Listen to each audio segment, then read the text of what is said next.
नमस्कार दोस्तों, आपका स्वागत है आपके अपने YouTube चैनल नवीन स्टोरी ऑडियो पर। चलिए शुरू करते हैं आज की बहुत ही ज्ञानवर्धक, रोचक और मनोरंजक कहानी। दोस्तों, ये कहानी राजा की 4 बेटियों की है। दोस्तों, एक राजा था। उसकी आदत थी कि जब वो खुश होता तो अपने दरबार में सबको बुलाया करता और उससे सवाल पूछता। जिसका जवाब सही होता या राजा को पसंद आता, उसको राजा मुंह मांगा इनाम देता। राजा की 4 बेटियां थीं। एक दिन राजा ने सभा में अपनी 4 बेटियों को बुलाया और उनसे सवाल पूछा। दोस्तों, पहली बेटी से पूछा, तुम किसका दिया खाती हो और पहनती हो? तो उसने जवाब दिया, मैं आपका दिया खाती हूँ और आपका दिया ही पहनती हूँ। राजा ने अपने चारों बेटियों से यही सवाल पूछा, पर 3 बेटियों ने एक सा जवाब दिया और सबसे छोटी बेटी ने जवाब में कहा, मैं भगवान का दिया खाती हूँ और उन्हीं का दिया पहनती हूँ। दोस्तों, राजा को छोटी बेटी का जवाब पसंद नहीं आया तो उसने उसे सजा सुनाई। राजा ने छोटी बेटी को जंगल में छुड़वा दिया और कहा कि तुम मेरे लिए मर गई। छोटी बेटी ने इस सजा को भगवान की मर्जी समझकर स्वीकार कर लिया।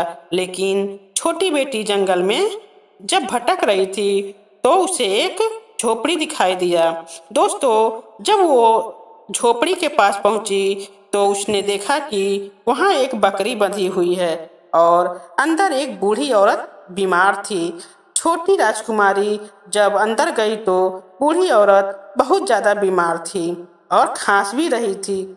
छोटी राजकुमारी ने उस बूढ़ी औरत की सेवा की और उसकी बकरी का भी ध्यान रखा और बकरी को घास खिलाती और उसका दूध दूती। थोड़ा दूध राजकुमारी खुद पीती, थोड़ी बूढ़ी औरत को दे देती और थोड़ा सा दूध सोते समय बाहर दरवाजे पर रखती कि कोई भूखा जानवर आए तो अपनी भूख मिटा ले। दोस्तों, वहाँ एक सांप आता और दूध पीने के बाद वो सांप एक चमकता पत्थर छोड़ जाता।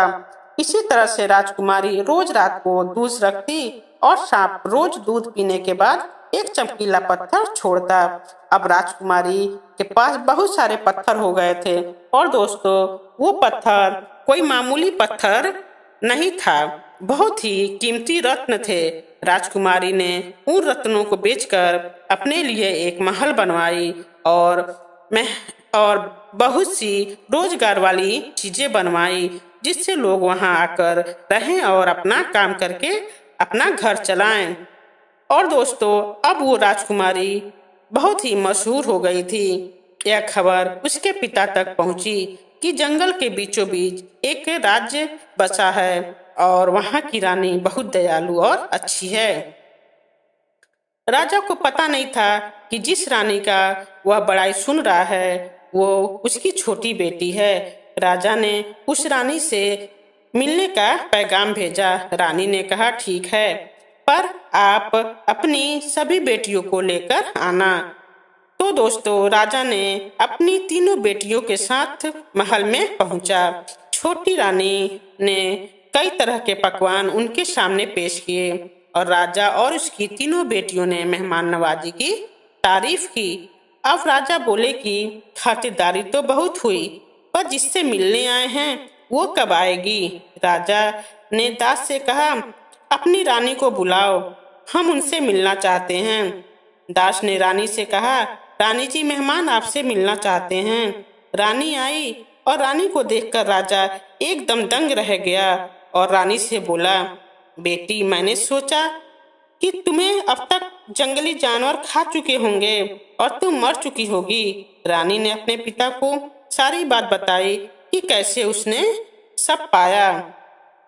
उसकी तीनों बहनों ने भी छोटी रानी से माफी मांगी और कहा, आप सही थी, हम सब भगवान का दिया खाते हैं और उन्हीं का दिया पहनते हैं। अब राजा को भी वह बात समझ में आ गई कि कोई किसी को नहीं खिलाता और सभी अपने भाग्य का खाते हैं जो भगवान ने दिया था।